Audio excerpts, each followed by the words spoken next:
Hey guys. What is up, people? How y'all doing tonight? Thank you for the few of you who stopped by for the first live stream, the first non-post game live stream I've done. I appreciate you guys being here, you select few. Y'all are some of my favorite people in the world. Connor Chappell, Mama Galan, Chris Cobb, Matt Myers. Hope some of you guys call in tonight. First live stream, we're gonna have to work through some kinks here, guys. This is difficult for a newbie like myself, but we're gonna get it going. God, do you guys feel like this is the longest week ever after a loss to Miami? This feels like the longest week of the year. Matt wins, black shirt, Metallica shirt. Longest week of the year. We're waiting for answers. We want to see the result after a terrible feeling loss. And we get lowly ULM to try things with, to try to adjust, but we're not going to get answers. So we're really waiting for the Auburn game. It just feels like time is standing still, guys. I'm hoping we're going to see some adjustments this game. I'm hoping for some personnel changes. I'm hoping for some scheme changes. I want to see some blitzing. I want to see some quarterback pressure. And I have a few questions for you guys tonight. We're going to keep this stream relatively short. We're calling this the test run. So you guys that are here, y'all are my test subjects, whom I appreciate greatly. But a few questions for you guys. First of all, are we going to see any personnel changes defensively this weekend? That's a question I want some of you guys to answer. Are there going to be DB changes? Are we finally going to see Tony Grimes? Are we going to still see some of the regulars out there at safety and nickel, or are they going to change things up? That's one of my questions to you guys. Are we going to see them get creative with the blitz this week, or are they going to wait till next week? That's another question I have. Are we going to see some of the stuff that's we're hoping to see now, or are they holding it back? No linemen in coverage. You mean the defensive ends in coverage? Yeah, they were doing that. They were definitely doing that with the three-man rush.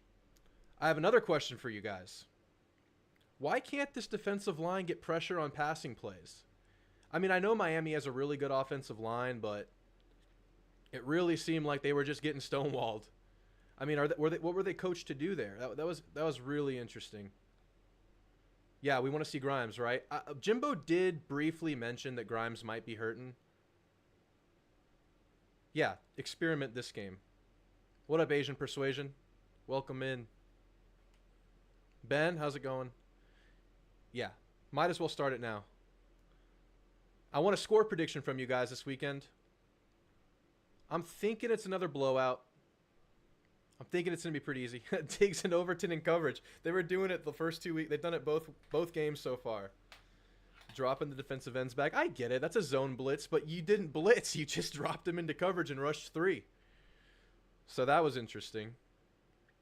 Score predictions for the weekend. And then I want us to predict Connor Wigman's passing yards on the week, because that's the positive of the team. Connor Wigman, we have a quarterback. He's going to get better and better. High hopes for him. Connor Wigman's the man. So I'm asking you those few questions for those that call in. I'll drop a link for the call in here in a second. Personnel changes defensively. Why can't the D-line get pressure? Score prediction. Connor Wigman yardage prediction.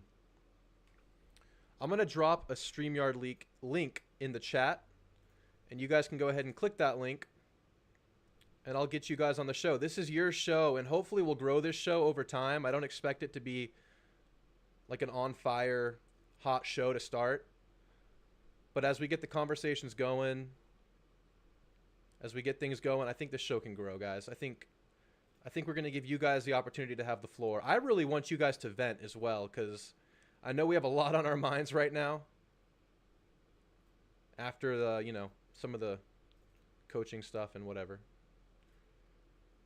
All right, I'm going to drop the StreamYard link in the chat, and you guys just click that. It's going to take you to a waiting room, and I'll pull you guys in to talk one-on-one live on YouTube. There's a camera function. You don't have to activate it. I don't use the camera function because you can see me on the stream, so don't feel pressure to show your face. Just make sure you have the mic going, and then turn your YouTube video, your YouTube music down. Mute your YouTube page whenever you're on, or else we're gonna get some echoing going. Ben, you've been watching from the beginning? I got a couple of people from the beginning. I know Asian Persuasion's been around from the beginning. Mama Galana's been around for quite a while. Matt Myers has been around from the beginning. I think I've seen Connor Chappell in here once or twice. Anti-Ag has been around. So I got some of the OGs in here. It's nice to see you guys here. 63-7 Aggies. Nice. I like it. 55-3. Man, if we hold them to 3 points, I'll feel pretty good. They're not a good passing team. They are not a good passing team. They're a rushing team, and this D-line seems like they're good at stopping the rush. They're good at occupying offensive linemen. They're good at shedding blocks in the lane. And linebackers, gap discipline has seemed better this year. I really like Torin York, guys. We want Thor.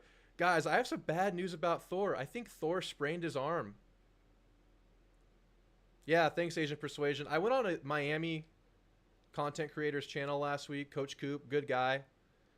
Got a lot of Miami following after that. We had a nice, wholesome chat. It wasn't hostile, so I think the Miami faithful appreciated it. I want to see Moose Muhammad get involved this game. I want to see it. Anais needs to touch the ball more. Why do we have this uber-skilled playmaker in Anais, and he just doesn't touch the ball enough? You guys want to see more Anais? I need to see a lot more Anais. York is better than Ant Hill. I did see a tweet. Someone was saying York had better stats than Anthony Hill. Look, I love Torin York. I love Torin York. I think he's great. I think he's like a gem that Texas A&M found. I think it's so good for the program to have a guy like that. He's calling plays. He's a signal caller as a true freshman. But Ant Hill looks like the truth. We missed out on him. Perkins, back-to-back. Oof. That hurts.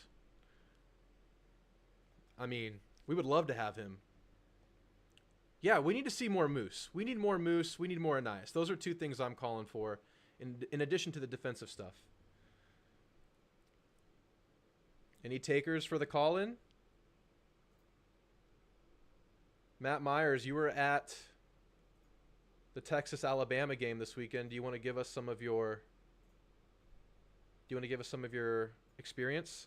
I enjoyed going to Tuscaloosa when I went back in like 2016.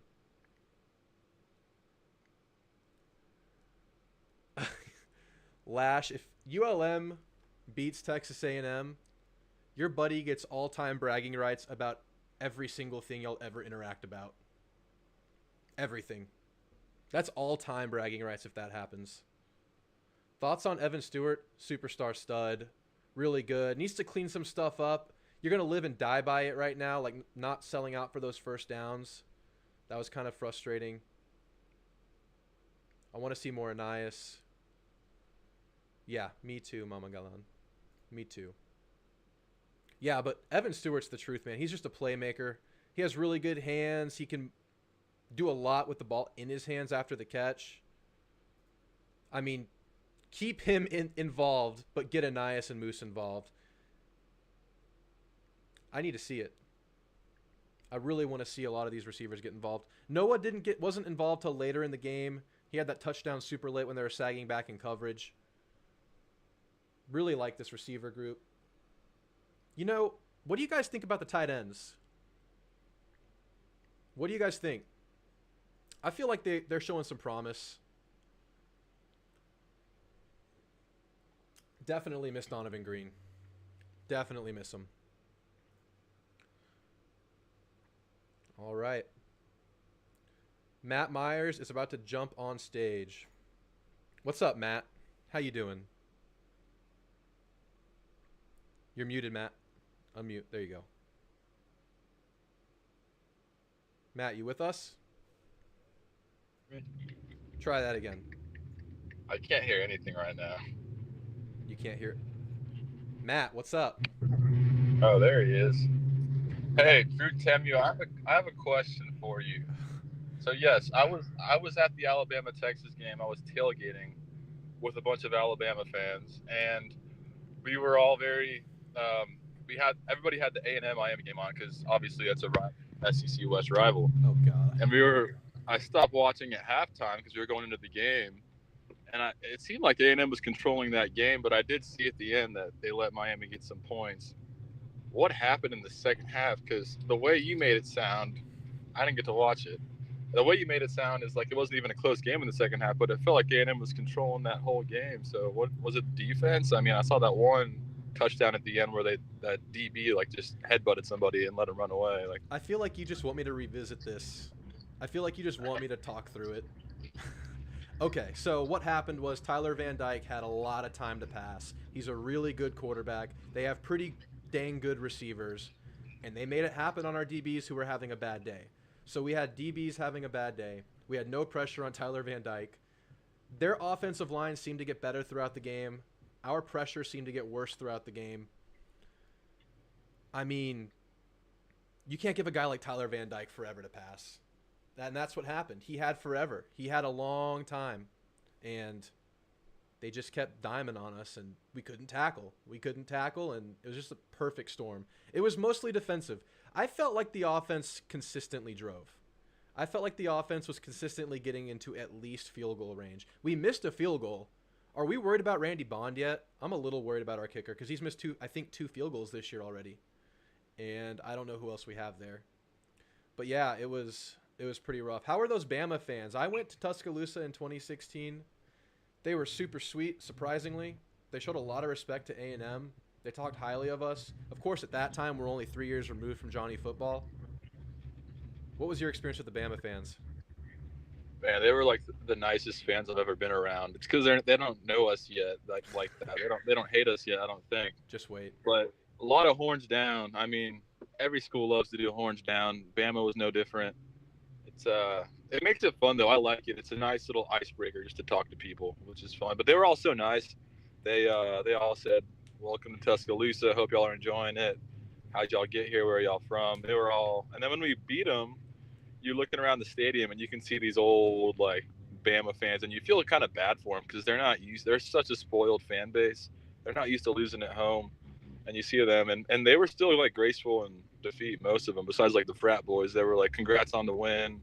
Some guy offered us beers at his tailgate at his Bama tailgate. So I was like really impressed. I mean, Bama's known to be like a wine and cheese crowd, and it was definitely cranked up, but they were very classy, and I did not feel endangered at any point. Yeah. You know what fan base has always made me feel in danger? And I think you could probably guess. Okay, I'm going to let you guess. Just one fan base that I interact with pretty regularly that I feel unsafe around. There's two, Arkansas and LSU. It's Arkansas. I Yes. try to go to that game every year. I'm in the minority where I actually like going to the Jerry World game. I like the stadium divided. I like the hostile environment. But those guys are so ruthless. It's like their entire lives, and we're kind of guilty of this too. Their entire lives cling to football, which I respect it. I love it. Yeah, that's what my life clings to. Me too, honestly. But I don't know. I feel like it's a little different. I told the story before, but I bumped into some guy's wife on accident in the scrum leaving the game, and this guy like gets all puffed out and he's like, "Did you bump my wife?" And he's like, "Why'd you hit her? Why'd you hit her?"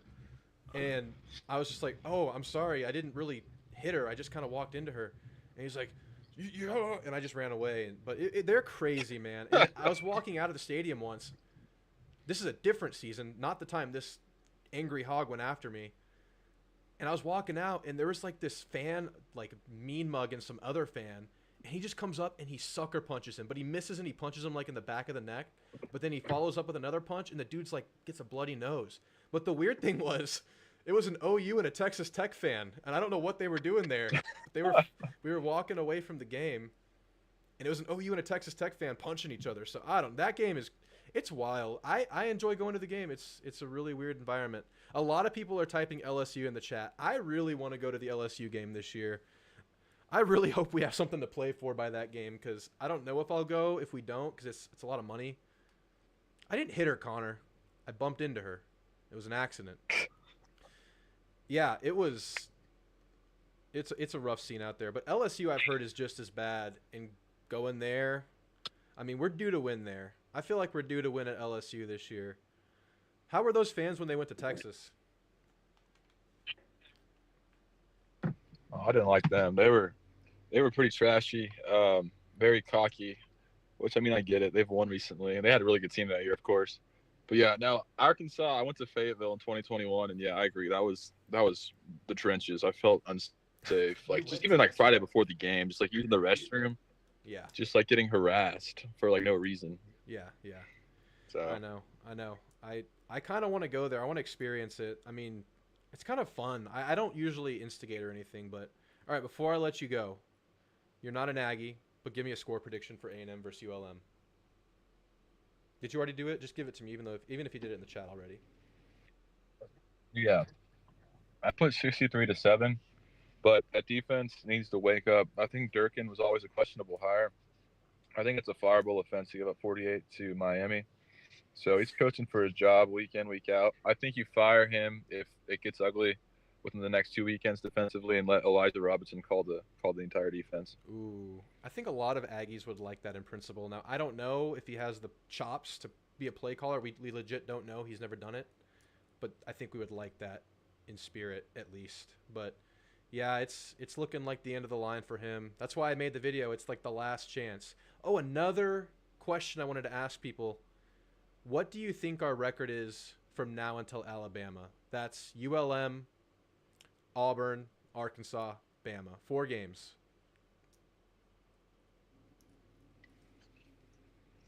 I say 2-2. No, you don't. 2-2? Yeah, you split Auburn, Arkansas. You beat ULM, lose to Bama. Is that 2-2? That's 2-2. Yeah. That's Wait. 2-2. Yeah, That's it's 2-2. 2-2. If we You take think it, 3-1? I'm saying 4-0. I can't accept a Well, 2-2. Bama might be bad. We're not sure what Bama is yet. Yeah. Thanks, And you're Mama at home. Gallon. Thanks for being here. Hopefully you can call in one day, but it's all good. I love to see you in the chat. Always love to see your nice messages. The only 2 games we'll win going forward, unless the defense changes, is Monroe and Abilene Christian. 2-2. Oh my goodness. I think we have some 2-2s. Look, Auburn's not good though. And I have Arkansas fans commenting. I'll let you go, Matt. Thanks for calling in. Thank you. I have Arkansas fans commenting on my videos saying, dude, y'all look really bad, but y'all are going to beat us. We're really bad. I mean, Arkansas fans aren't feeling confident right now. 2-2. Man, if we go 2-2, this thing's falling apart. I don't know where we go from that. I mean, is there any scenario this year? And obviously, I don't want this to happen. 3-1. We could probably survive a 3-1, Mama Gallon. We could probably survive it. It's not ideal. I think we really need to go 4-0, and I think it's on the table. But is there any world where A&M makes a coordinator or coaching change mid-season? Type in the chat. Is there any scenario where that happens? Or is that not happening? Bye, Mama Gallon. Yeah, I don't know. I just don't feel like it happens. Bama's the only loss, says Space Jesus. So we're beating Auburn. We're beating Arkansas. Obviously, ULM. I think we could stomach that. And I think that's kind of the baseline, in my opinion. And I have another question for you guys. I mean, what if Miami is that good? I mean, we obviously had deficiencies, but what if this is like a top 10 O-line? Ben says he doubts anything would happen, but he hopes so. Jay says if we go 7 or 5 or 8 and 4, Jimbo gone, right? I've been saying at 7 and 5, I think it happens. At 8 and 4, it's kind of the worst case scenario where we're kind of left questioning, but we can retain them. But the thing is, it's the buyout. I mean, are they going to do it at 7 and 5? Are they going to give them one more chance with these 2022s? That's my question. I just don't know if they pull that trigger at 7 and 5. I hope they would. I hope we don't go there. I think this team is still capable of 9 or even 10 wins. And I know that's crazy to say, but personnel-wise, it's all there. If these coaches can adjust, they can get this team ready. If Miami is that good, yeah, 9 or 10 is on the table. I don't think Jimbo would do that. I feel like he would wait. It's not up to Jimbo though. Oh, you mean Durkin? Yeah. I feel like Jimbo would wait on Durkin too. Dodge Dakota 08. I feel like he wouldn't make the coordinator switch mid-season.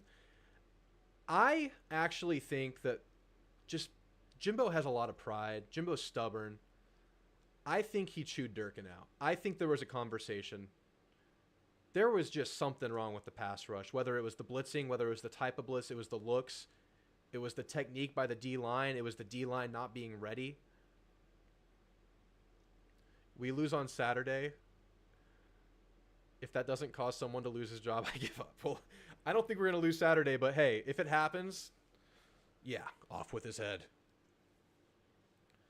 Matt Meyer says, I think Bama is good and we'll get better. Well, you were there. Those fans don't seem super happy about Bama right now. I don't think they're used to this kind of, losing at home or lackluster play in general. Do you think they will fire Jimbo? I mean, it's hard to do it this year. It would have to be a disaster based on how much money it would take. Because you think about the buyout itself, you also have to think about all the other coaches that would likely leave with Jimbo. And then you have to rehire all those coaching positions.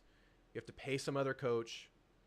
You're going to have to deal with transfer portal people who leave because of Jimbo, who are here for Jimbo, or here for whatever coach leaves with Jimbo.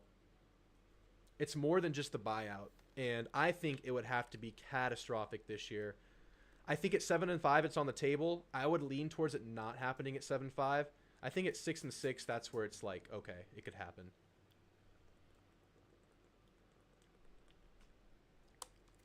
Yeah, the passing game, Ben, shows a lot of promise. It could be an elite passing game. Cody says, I'm still on the Jimbo stays one more year, and Dion is the hire after transfers can move again with him. Look, if Jimbo's gone and A&M wants to get Dion, I'm not going to complain. Dion is playing the modern game right. He's treating it more like a prize-fighting promotion than a football team. I mean, it's crazy. He's totally leaned into the NIL transfer portal stuff. He's totally leaned into the social media stuff. Yeah, 7.56 million, something right around there. That sounds about right, Jay.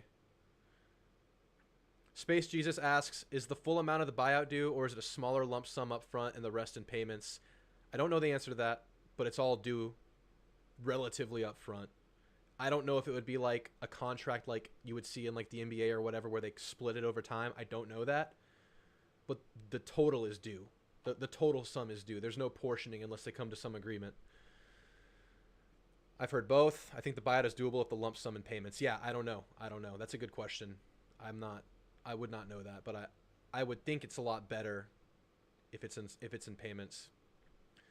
Lash says, that's just it. Jimbo is stubborn, too stubborn to change. If we go 7 or 5 or worse, hopefully some of our wealthy alumni will donate the money to buy out Jimbo's contract. Look, it's no amount of money to scoff at, but this is a really wealthy alumni base and a huge alumni base.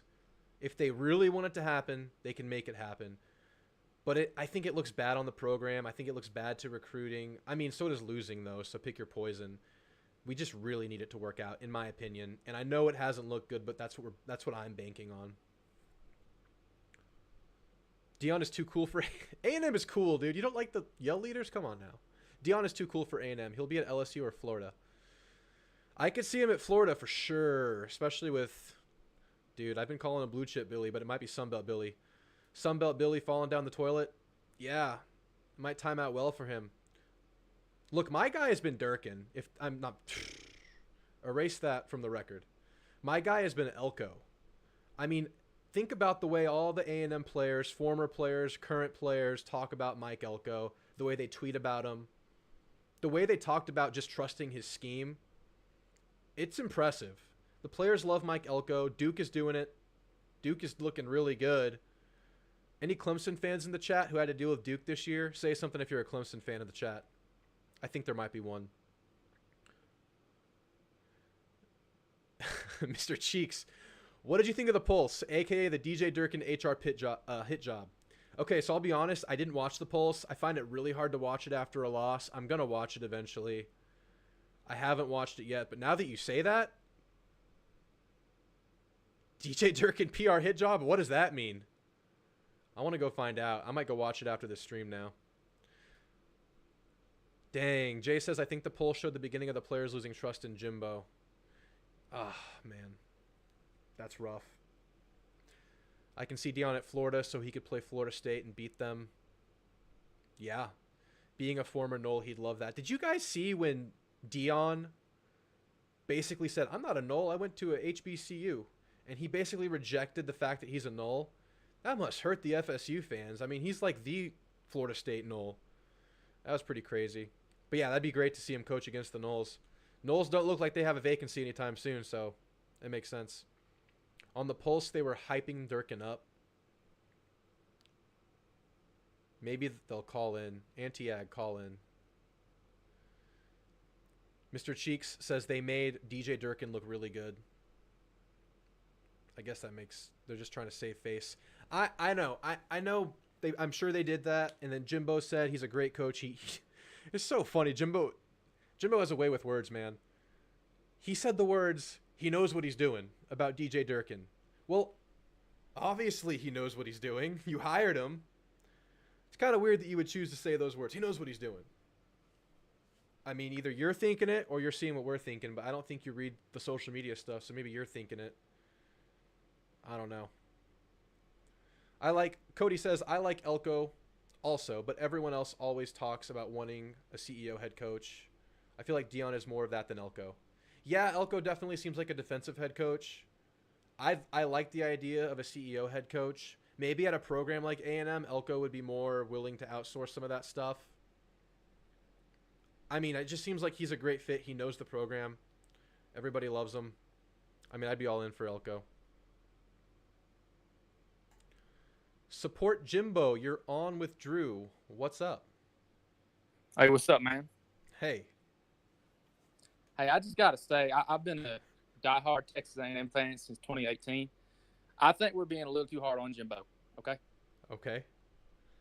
I think you know, he had a #1 recruiting class, but I don't see the talent there. Who actually is judging these kids? The experts, the recruiting experts? I don't see it. Oh, I mean, that's a fair point. I mean, I'm kind of drawing questions about the D-line. I mean, that D-line is supposed to be the best in the country. I know they lack a true edge rusher, but, I mean, you got to have a coach that can develop them, right? That's Jimbo. So are you supporting Jimbo or are you against Jimbo? I am supporting Jimbo. It's only year 6. You're a very patient man. I mean, at what year would you think it's too late? 10. Year 10. So we need to give him 10 years. We need to give him 4 more years. Oh. He's had some decent recruiting. Give him some time, okay?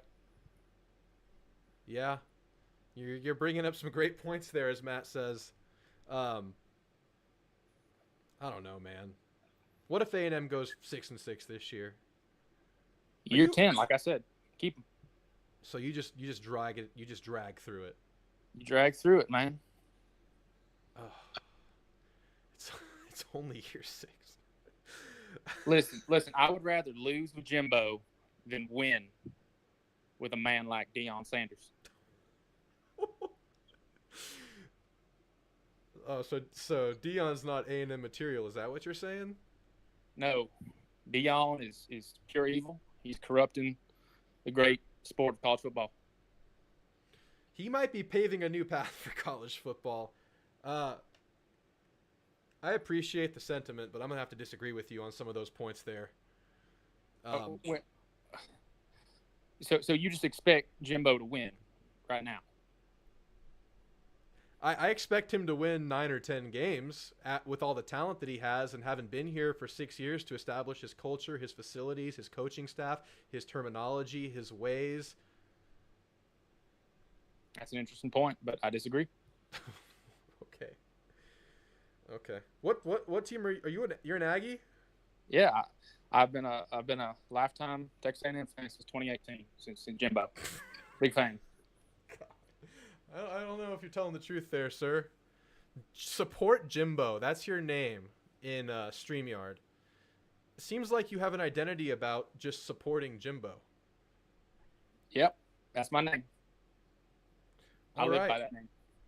All right. So what's your score prediction for A&M versus Louisiana Monroe this weekend? I'm gonna say A&M 42. Whatever that Louisiana team is, 3. Okay. How many passing yards will Connor Wigman have? He's gonna have 313. It's a pretty good number. And my last question, what's A&M's record over the next 4 games? 4-0.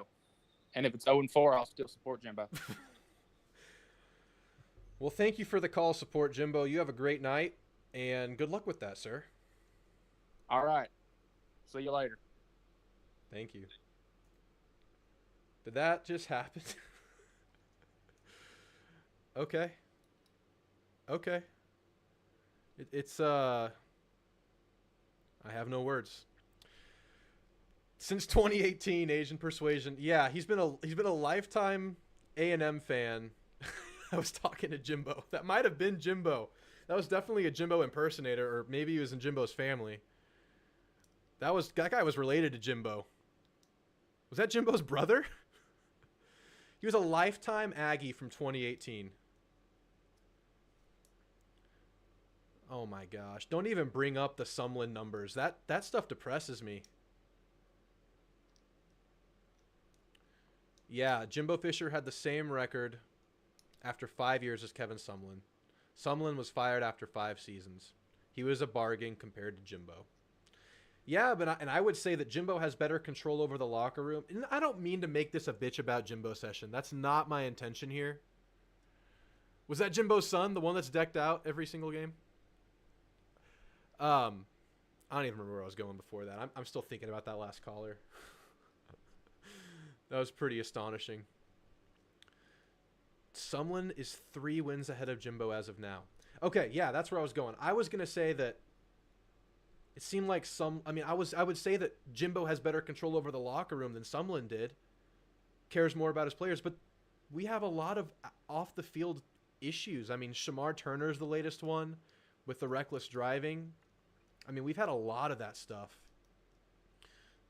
So I don't even know, man. I guess the investment in Jimbo's too high. I mean, I guess the fact that he's a championship head coach, the recruiting, and yeah, I don't know who rates these recruiters. Asian Persuasion says, I will say, wasn't a fan of Sumlin, but he didn't have the support Jimbo has from the university, not to mention the defensive coordinator. Yeah. They're doing everything Jimbo wants, and it's because he won that one championship. Have you guys noticed that on every A&M YouTube video or anywhere you can comment on an A&M piece of content, the fan base that talks the most crap about Jimbo and A&M is Florida State. It's not Texas. It's not LSU. It's not Texas Tech. It's not OU. It's Florida State. Those guys hold a grudge against the guy that won them a national championship. They say Jameis Winston made Jimbo. Jimbo tanked the program. But he won a championship there, and one player doesn't win you a championship. I find it odd. I mean, I know it's like they want it to be true. They want Jimbo to fail here, so they know it was Jimbo and not the program or not other things, not things that would persist through Jimbo. But it's weird. I mean, that's the most common thing I see, at least on my videos. I see so many Florida State fans. Go look at my last video and scroll down. It's all Florida State. It's all the naysayers, all the people that were dogging Jimbo. It's all FSU. It makes sense, right? It makes sense. Joel Klatt and Dan Orlovsky are the biggest A&M haters. Dude, Joel Klatt just scoffs at the mentioning of A&M. I listen to it because it's kind of funny. But, you know, it's a testament to the expectations at A&M that people scoff at the program for being subpar. Because everything you would need in a successful program is at Texas A&M, outside of Jimbo Fisher. So, and then you add a Jimbo Fisher, you would think everything's there. Y'all ever listen to the Cover 3 podcast? There's 2 FSU guys on it. Bud Elliott, Danny Cannell, everyone's favorite. The other guy also hates A&M. That's a shit show. I like Cover 3, but those guys hate A&M. Yeah, I can't stand it when he talks about them either, Asian Persuasion. Lifetime Aggie since 2018. Yeah, you started a while back, Lash. You've seen a lot more than some of us. The funny, Asian Persuasion. They'll rave about UT when they go 5-7. The thing that's crazy is that hasn't UT had 2 5-7 years in the last 10 years? Or am I mistaken? I know for sure at least one. I know they've missed bowl games a couple times. Chris Cobb, yes sir. Giga Maggies, beat the hell ULM. What if Durkin turns it around? I mean, I think that's the best case scenario. Every time you lose a coach, that shows instability in your program. I think the best thing is for it to work out. But a lot of people lately are talking about how Durkin has never really been a successful defensive coordinator. He showed promise in his second year of his previous stint before A&M at Ole Miss, but he never had a great defense. Paul Feinbaum loves to throw Jimbo under the bus. Yeah, Paul does not like Jimbo. Paul, I think Paul knows when to turn it off. He knows when it's too much. I think he'll talk A&M up when it's time, but he's really quick to dismiss Jimbo. And, I can't really defend it right now because I get it. But the weird thing about Jimbo is if we just pause time after 2020, obviously, that's cheating. You can't do that. I mean, 2018 and 2019 into 2020. It was a good trajectory. 3 years out of his previous 5. It was like this. And I know 2019 wasn't ideal. I mean, you lost to the rank 1 or 2 teams 3 or 4 times. You did lose one really disappointing game to Auburn where the team did not look good. But it's understandable with how young the team was and where they were. And just the lack of Jimbo's players being in the program. The lack of time around Jimbo's philosophy. So 18 was a good year. 19 was an okay year. And then 20 was the best year in the last 10 years. In the COVID year. And then the ending to 2021 has just been the beginning of the end. Because if you go out and, we basically won that LSU game. That LSU game on the road where Damani stripped the punt returner, was it? Was it a punt returner? I think it was a punt returner. Stripped the ball out of his hands. And they, some reason, didn't give the ball to A&M. They blew the ball dead after Damani had the ball. I would think that, would we feel differently? I don't know. 2022 was unavoidable, I guess. I'm just trying to make sense of things. It's frustrating. But you know what? This year it's only one game, and all the pieces are there. It's only been one game. That's what we need to think about, and going forward, I think Miami's better than Auburn. I think Miami might be better than Arkansas. Based on what these Arkansas fans are saying.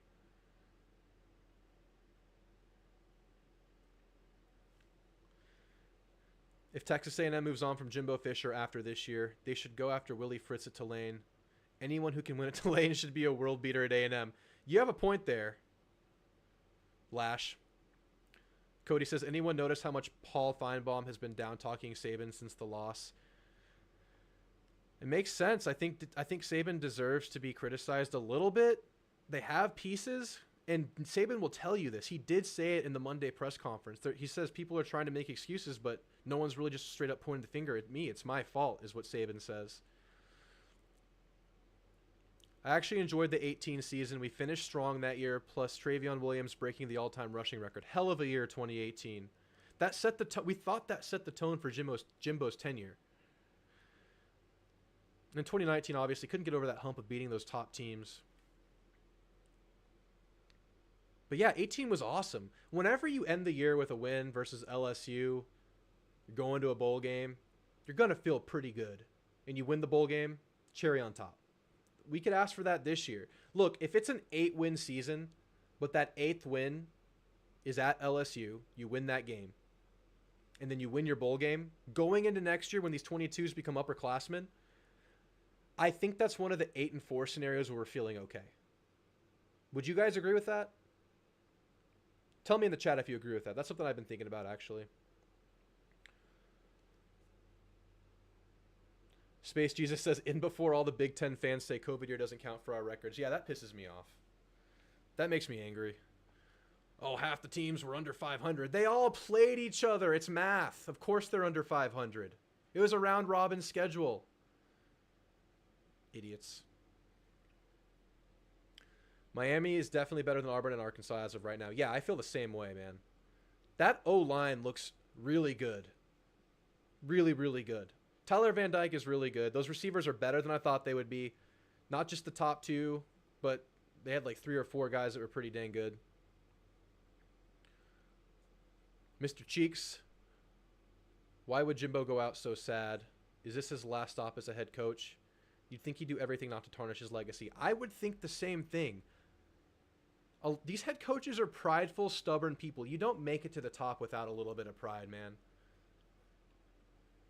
I know Jimbo cares about this, and whenever people say Jimbo's just tanking it to get his money, get fired, I don't take that seriously. I think Jimbo does care. I think maybe, obviously, it's possible he's lost his mojo. It happens to coaches. Stuck in their ways a little bit. But, yeah, Jimbo cares.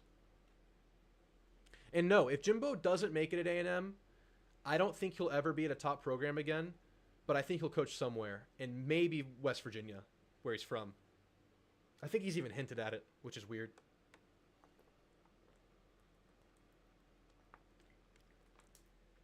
Caden Miller says, do you think it's possible that Miami was actually a really good team and we're overthinking the loss? It will humble the team and hopefully we'll learn from it.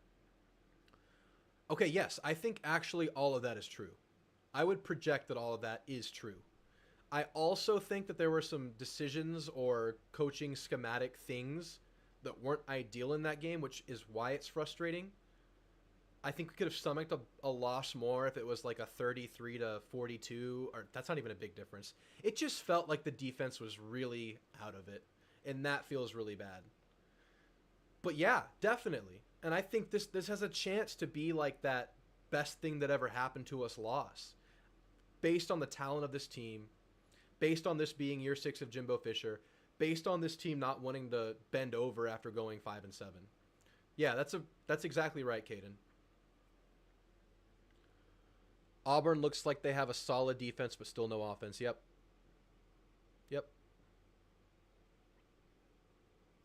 Lincoln Riley, Cliff Kingsbury, Dion, Mike Elko should all be in line for the next Aggies coach, says Chris Cobb. Yeah. I would like Lincoln Riley. I question what would happen defensively. You'd have to get like a damn good D coordinator. You'd have to get someone stellar. Because there's not been a Lincoln Riley team that has a good defense ever. But, I mean, I don't hate it. Now, Cliff Kingsbury, that's an interesting name. And I wonder how you guys feel about Cliff after watching the Johnny Manziel doc and kind of just seeing the way he didn't really get on the personal side of Johnny and really make an impact there. That would be my only concern with Cliff. I'm sure he's learned over the years. He was pretty young when he was at A&M.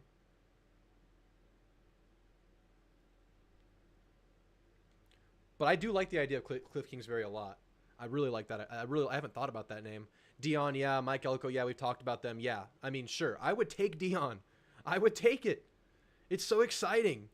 The recruiting would be crazy. The transfer portal would be crazy. I mean, and if he hires good, I think he's pretty good at being a CEO. Seems like he lets people take care of the X's and O's, and he's just kind of that. He's almost like a promoter for his players in the team, and I think people like that. It brings people together on the team. These young guys, they dig it. The downfall of 19 was the O-line, really bad. Yeah, Asian persuasion, and the weird thing was the next year the O-line was the absolute strength of the offense, and we were hoping for that kind of a jump this year. We haven't seen it. And I've said this a couple times. It hasn't been as disastrous as it was last year. The offensive line. I mean, go back and watch the Arkansas game from last year. I mean, I hate to single players out, but Aggie was playing for the O-line last year. He is so mistake prone. That's all I'm going to say. But the O-line was just terrible last year, especially early.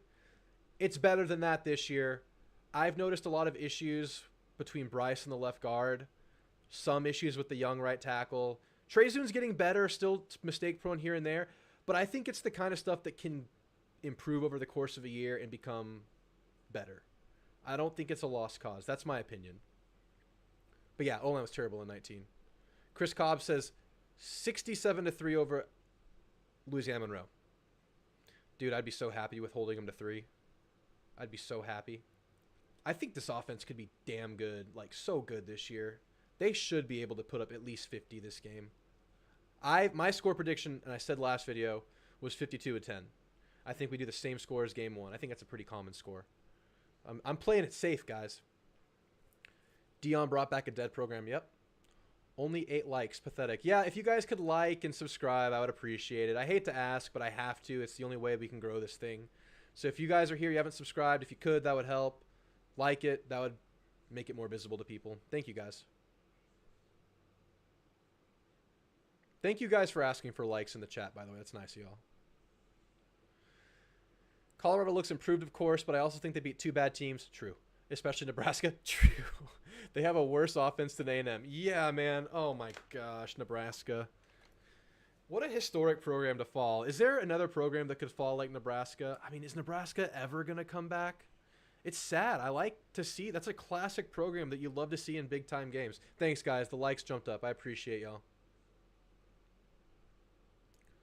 Not to a cow college. Dion won't go to a cow college?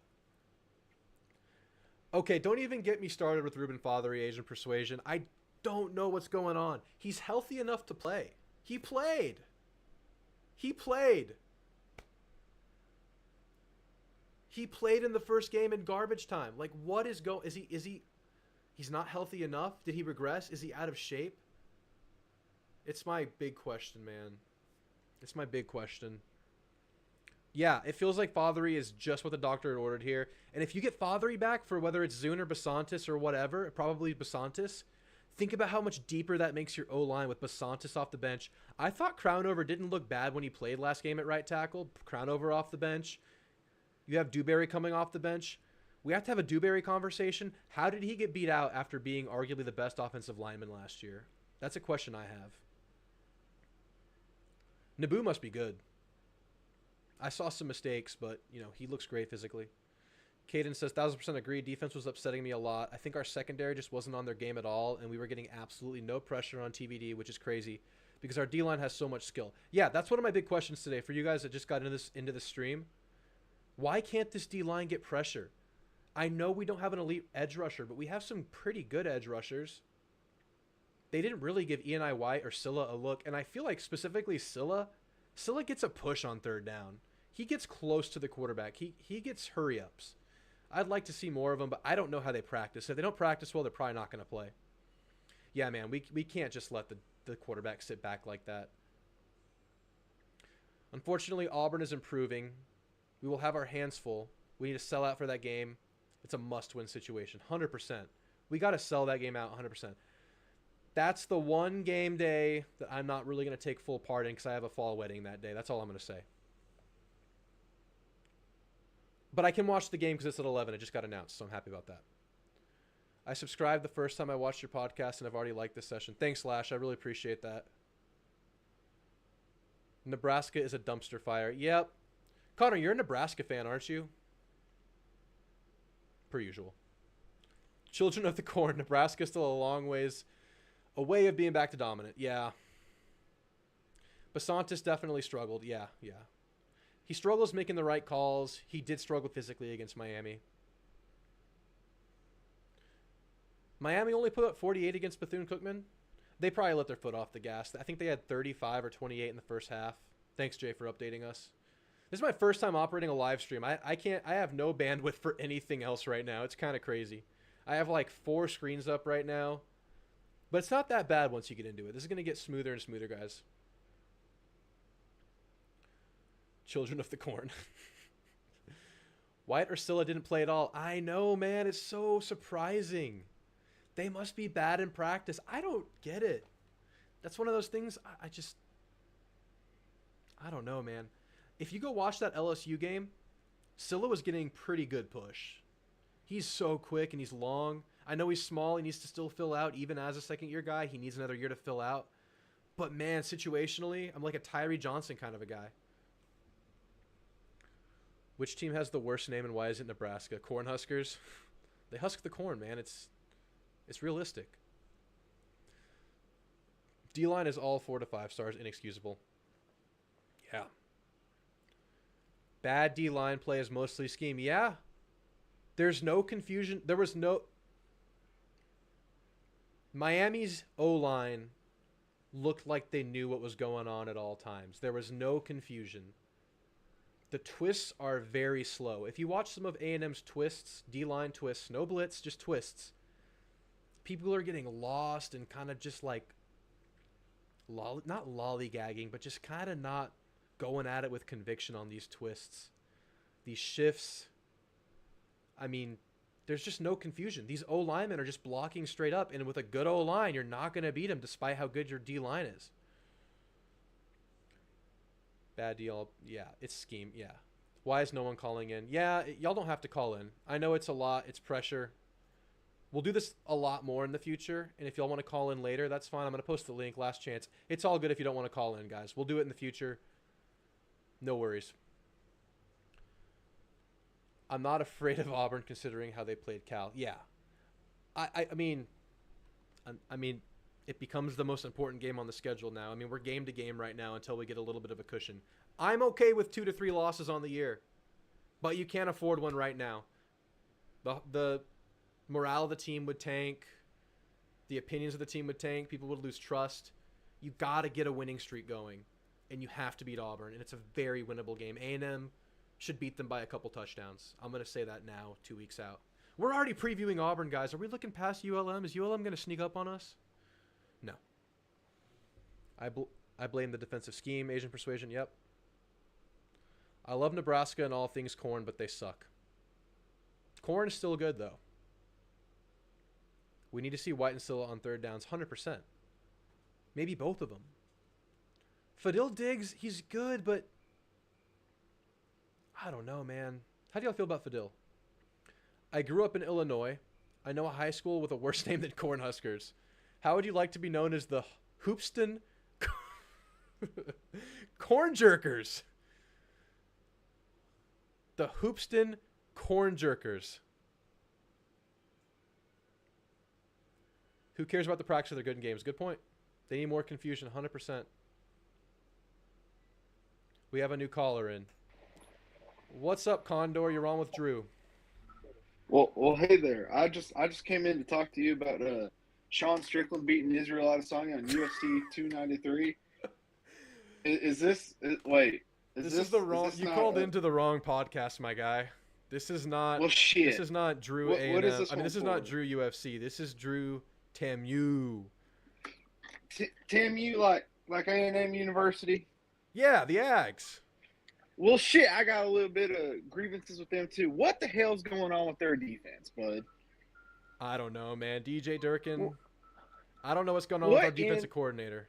Go on. What in the goddamn hell is going on with that defensive line? They are supposed to be a bunch of studs. We've had some of the highest linemen in the recruitment last couple of years, and they can't produce shit out of them. I'm sick of it. I'm tired of it. We need to get a better defensive line coach in who's really going to develop these guys. They ain't had shit since Myles Garrett, son. I like the Marvin Leal. They haven't had an elite edge rusher that you could play down to down since Myles Garrett. That's true. I have questions about it too. We like Elijah Robinson. You know, we lost Terry Price, who sadly passed away. That has to be playing an effect. But I hear you, man. I mean, no lies. I mean, this D-line should be ridiculous and blowing people up. 100%. They really should be. They're all 4 and 5 stars. It's ridiculous. And I'm wondering if it's because of – do you think it's because of Durkin's scheme calling, or do you think it's just that they can't get any of these guys to be developed in some better players? I mean, I think that all kind of has to fall back on Durkin, right? Durkin's kind of the head man in terms of development and everything. I think it all has to kind of fall back on him. I mean, these recruiting guys don't just pass out 5 and 4 stars for no reason. I mean, they're rated for a reason. You would think these guys could wreak some havoc in there. You would really think it. But, man, I don't know. Yeah, Tyree Johnson was great, Asian persuasion. But he wasn't a down-to-down guy. But, yeah, he was great. I wish we had him. Yeah, man, Condor, I don't know, man. It's making me scratch my head. You get players like this. I don't know. Shamar Turner looks good. There's just no true edge rusher on this team. They all do be looking pretty good, but I mean, you're seeing guys also transferring out left and right. You've had a whole bunch of guys originally commit to A&M and then transfer out the first chance they get. Okay, calm down there. Calm down there. Not everyone's transferring out. Now, I will say this. It's a point I've been hesitant to bring up. We're having issues at corner this year. Where are all the 22 corners? Ugh, they all transferred. All 4 of them. Besides Bobby Taylor, but is he really a corner? I think he was a hybrid. He sucks. Okay. Yeah, be respectful to my boy Bobby Taylor, okay? Be respectful. Anyway, you raised some good points there, Condor. I don't know if you're smoking something or you're drinking a little bit. I don't know what's going on there, but you do raise some good points. Any closing thoughts? What's your prediction on the game? Does A&M get it done this weekend? I think they do get it done. I don't think it's going to be this crazy high-scoring fiasco that everyone else thinks. I'm thinking a good solid 28-3. I think Wegman, I don't know how the hell you say his name. I think he's going to have about 280 to 300 yards. I think he's going to throw for a few. He may get an interception because I don't think he can really aim for shit. But I think the run game is going to show some improvements this game. Yeah. 28-3 is insane. And you can't say, Wigman, are you really an Aggie? Are you a troll? He's gone. I think we called it. He raises some good points, though. With this D-line, you would think that they could generate some pressure. It has to be scheme. It has to just be coaching. I mean, it's easy just to say coaching, but coaching. I mean, these players need to be held accountable. But who's in charge of these players for 2 to 3 to 4 years of development? I mean, yeah, that was a wild call, but, he raises some points. Let's catch up on the chat. Lash says, the Hoopston Corn Jerkers sell T-shirts with their mascots. An ear of corn that read, fear the ear. I can't eat. I have no words.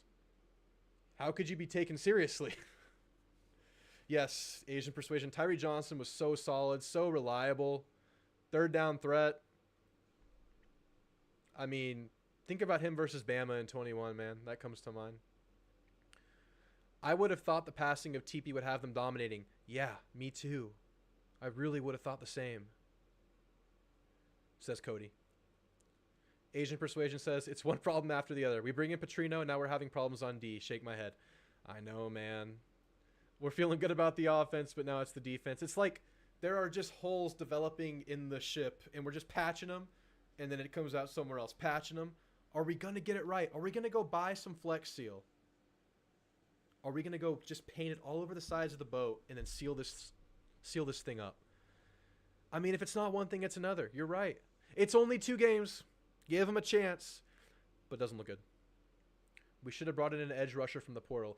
I think you've been saying that, Asian Persuasion, for the last month. Since the offseason. Since the last season ended. And you're absolutely right. Losing Denver still hurts. Yeah, I don't know what's going on with Denver, though. But, I mean, it's a shame it didn't work out. Ben says, makes me wonder, money is killing college football. Yeah. Players get paid. Not really working hard anymore. Yeah, it seems ill-advised to give people who are not fully developed in the brain a lot of money early.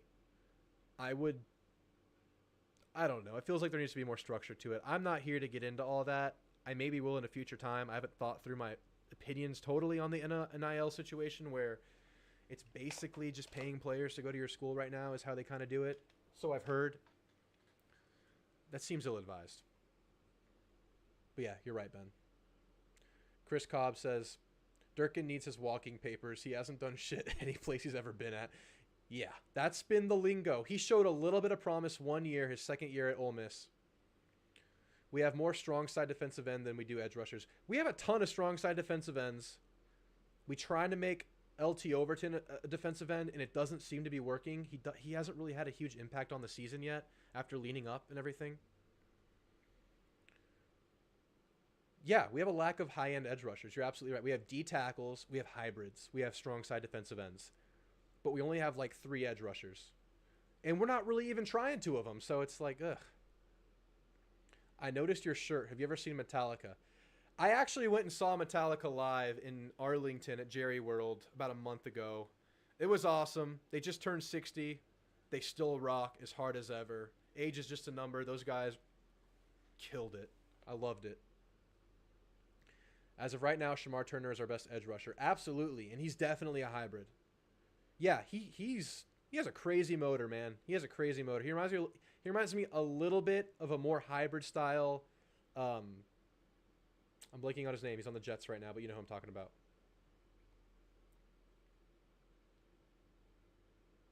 Matt, did you go to Central or just from SA? Spicy Deluxe. Would you be happy with a high-powered offense and no defense like Oklahoma and USC previously? If the offense... I could stomach it if the offense got to that level. It's not at that level yet. It shows promise to potentially get to that level, but it hasn't gotten there yet. I'd be happy with it because those teams got into the playoff every single year. And if we were getting into the playoff at A&M, who typically recruits pretty well, at least on the defensive line, I think there's a chance you could make that defense serviceable enough to where you could win a playoff game. Yeah, sure. Hell yeah, I would take it. But if you're saying, like, the stipulation is that your defense sucks, I guess I'd take it, but I wouldn't want that to be the case forever. I would take that as, like, a starting point. I would take that if that was the year this year. Let Tony Grimes cook. I would love to see Tony out there.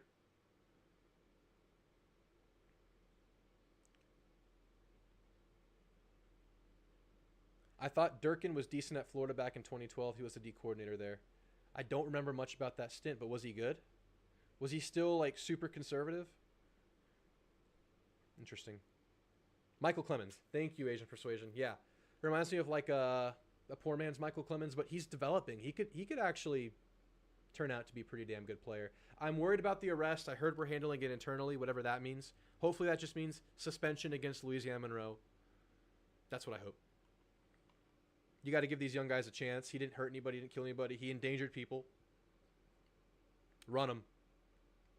Bring back Jackie Sherrill as head coach. RC as defensive coordinator. Gary Kubiak as QB coach. Oh, my goodness. You know, that's not the first time today I've heard someone suggest bringing back RC as a defensive coordinator. What is he, like 78? 72? I think he's younger than our president. Don't get started with the president talk, people. SMU gave us the blueprint to kick Oklahoma's ass abs. Not a political channel. We're not. SMU gave us the blueprint to kick Oklahoma ass. Yeah. Yeah, they did.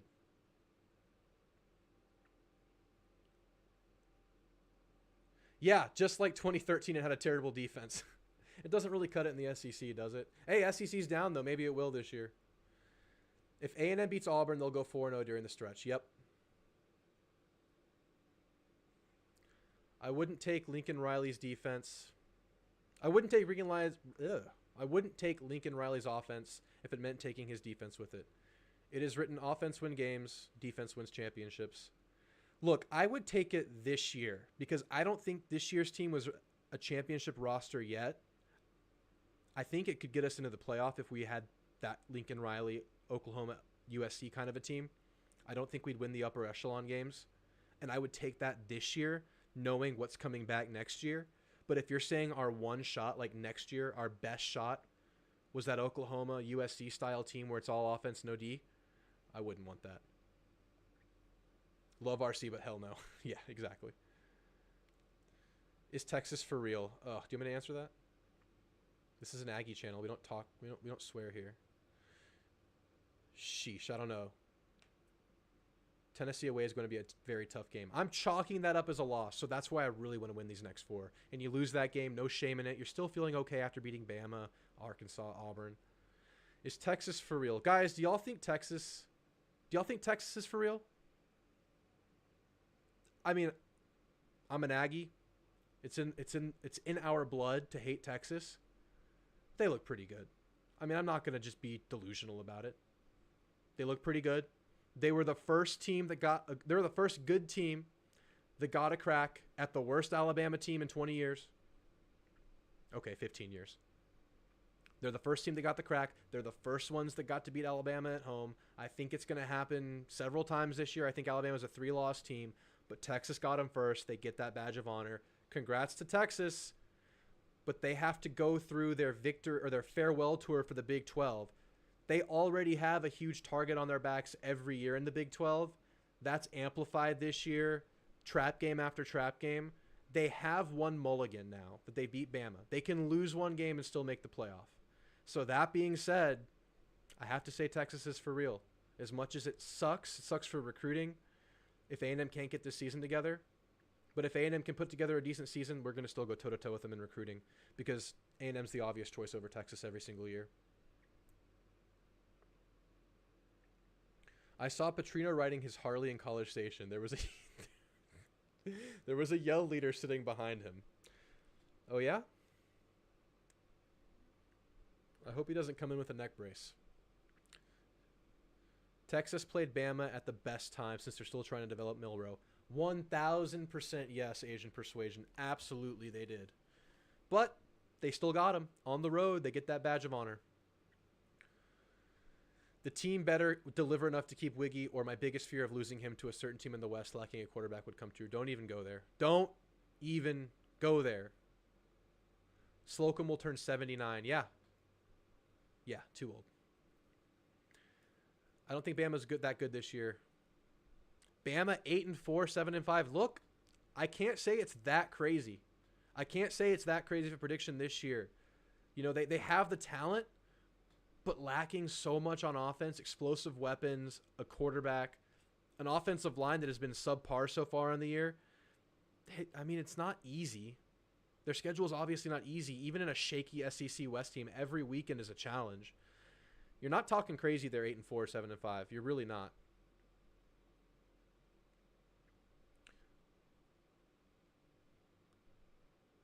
Great win by Texas, but Bama's offense exactly looks so bad. Bama 9-3. That's what I'm saying. Neck braces on the Sooner wagon.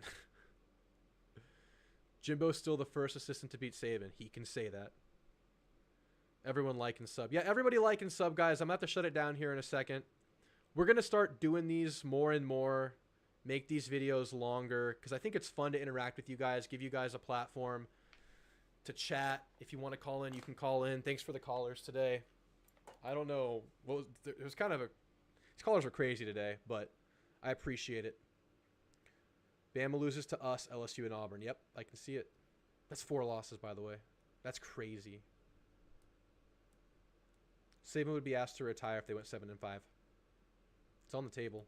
But, you know, he probably gets a mulligan. Saban probably gets one bad year before they do that. But he's getting up there, and, you know, eventually they're going to have to reset. It's coming. Facts, Bama going to have an interesting year. I'm kind of thinking downfall. Look, it's on the table. They have the talent. It just hasn't developed yet. It's too young. It hasn't shown, or maybe it's just not panning out like a lot of A&M kind of guys are. Although we're still hopeful, just like they're probably still hopeful. Yeah, Bama O-line looks awful, and people are talking it up like that's the strength of this team. That's what's going to keep them in games. That's what's going to give this offense a time. Give me a horns up. I can't do it, but I appreciate the 199, Matt Myers. Thank you. I can't do the horns up, though. You know I can't. I can give you a horns down, but I think that would be counterintuitive for the situation given. Love the stream. I'll be back. Thanks for the host. Thanks, Caden. Really appreciate it. What's a better win, TU over Bama or Aggies over Tennessee? Oh, man. I think TMJ Boss asks this question. That's a really good question. I think relative to each program, given the circumstances, and I don't know where we're going to be at that point, I think nationally anybody would say the Texas over Bama was a bigger win just because it was a high-profile game. A&M at Tennessee should be high-profile as long as no teams have totally fallen off the cliff by then. I got to give it to Texas-Bama, but us as Aggies, we know the importance of that game potentially. We know how huge it could be to win that game that I don't expect us to win. But I'm going to give it to Texas-Bama just because of the Bama-Saban thing. Texas entering the SEC, the stage was ridiculous. I'll try to be objective there. But us as Aggies know how huge that game would be for A&M to win at Tennessee, especially if they win the previous 4. Bama won't beat us. It's about time to say goodbye to Saban. I agree. I think we're going to beat Bama. But if things keep going downhill, I won't feel as good. I feel like A&M is going to show some fight. I truly do.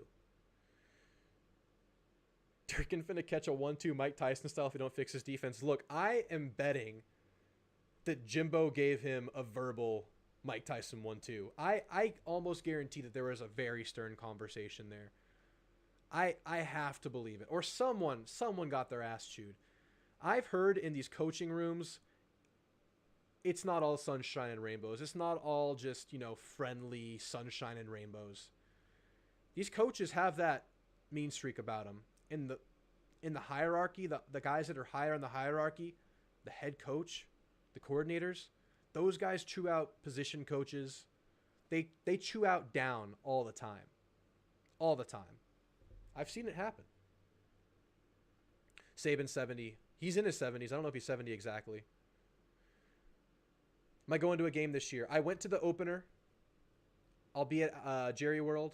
I'll be at Alabama. I'll be at the Tennessee game. Those are the ones I'm guaranteed going to, but I'll probably go to South Carolina and Mississippi State. And I want to go to LSU as well. So if y'all go, look out for me. I might tweet. If y'all don't follow me on Twitter, at Drewtamu, same as my name on YouTube, I might tweet where I'm hanging out before games if y'all ever want to do a meetup. Requires at least 10% of Jimbo's buyout for a horns up. Yeah.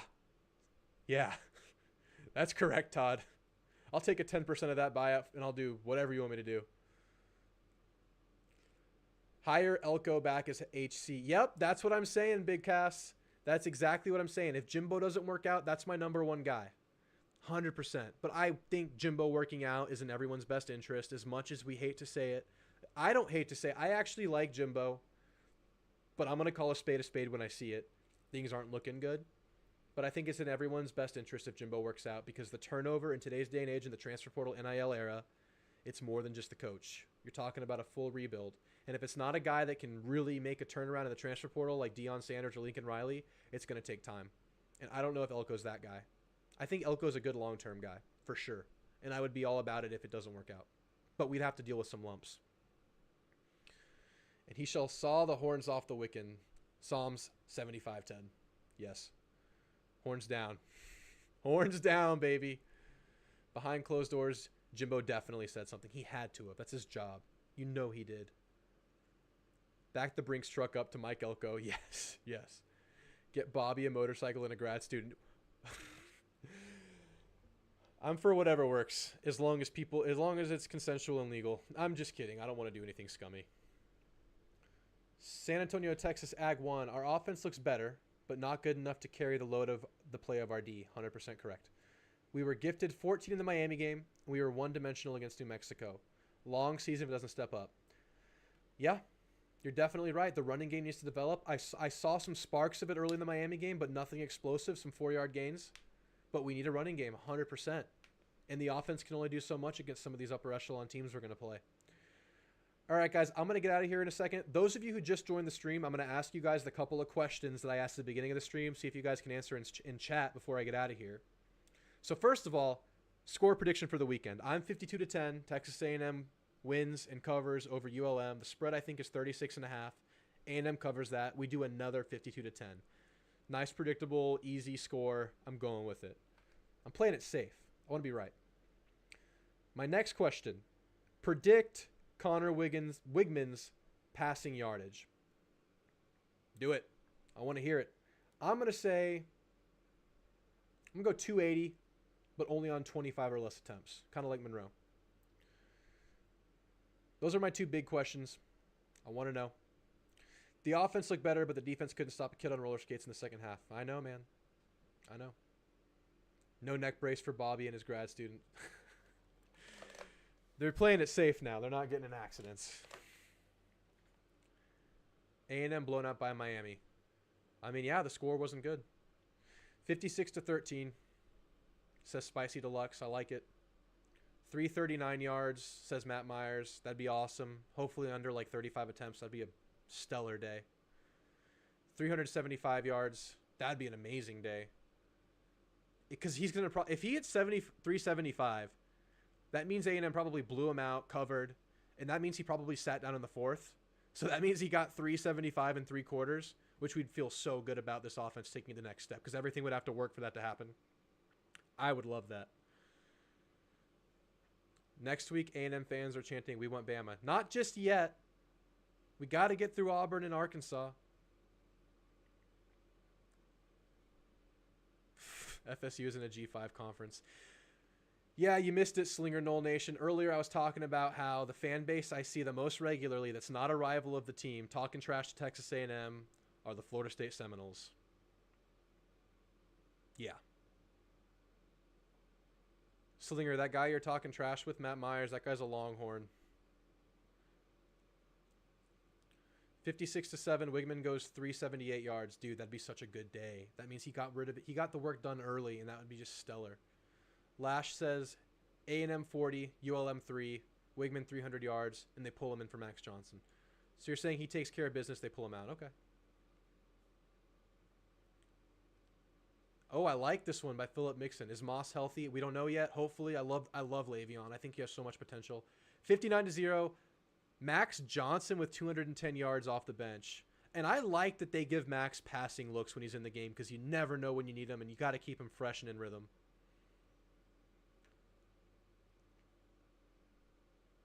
Mistake kicked our asses against Miami. They could only score 48 points on a high school team tonight. So definitely there, but not back. Yeah, they're not back. We'll see. Miami could be back. I'm actually high on Miami.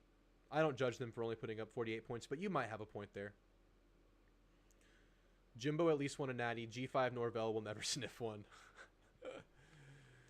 You know, those Florida State fans, they have the green light to be chirping right now. I'll give them that. They had their big SEC win. They're feeling good. Recruiting and transfer portals feeling good. I mean, they have the green light to chirp right now. You can't really take it away from them. It's their chance to do it. You know, they have to play Miami, Clemson.